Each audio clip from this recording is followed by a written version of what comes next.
Assalamu alaikum wa rahmatullahi wa barakatuh. My name is Zahra. And my name is Ahmed.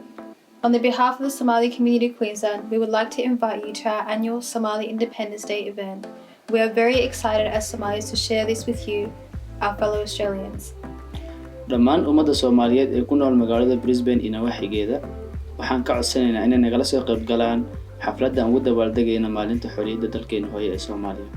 The purpose of this celebration is to celebrate the Somali independence and showcase our history, art and culture and to promote diversity within Queensland. Xafladani waxaa ka soo qayb gali doona qowmiyadaha kala duwan ee ku nool gobolka Queensland iyo qaar ka mid ah madaxda dowladda.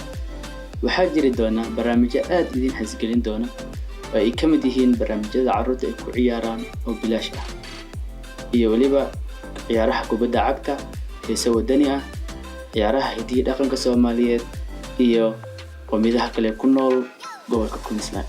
It is an outdoor event that will be attended by all communities and leaders from culturally diverse backgrounds.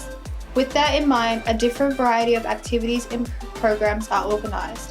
This will include live music, cultural performances, a football tournament, children's activities. All of this will be free.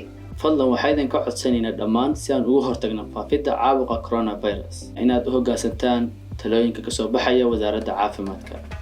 You and your organisation can participate with us by sharing your cultural dances, activities, or sign up for the football tournament.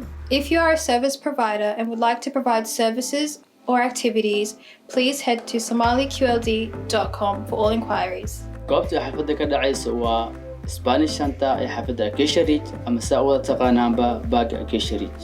Xafladdu waxay inoo bilaaban doontaa 10 subaxnimo ilaa iyo waxay soconaysaa 5 iyo bar galabnimo.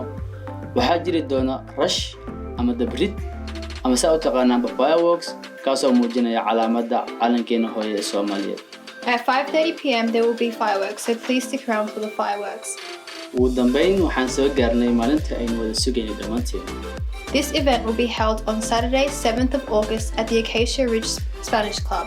This will be the best and biggest Somali event in Queensland this year. Please head to somaliqld.com for any other inquiries or any information about this event.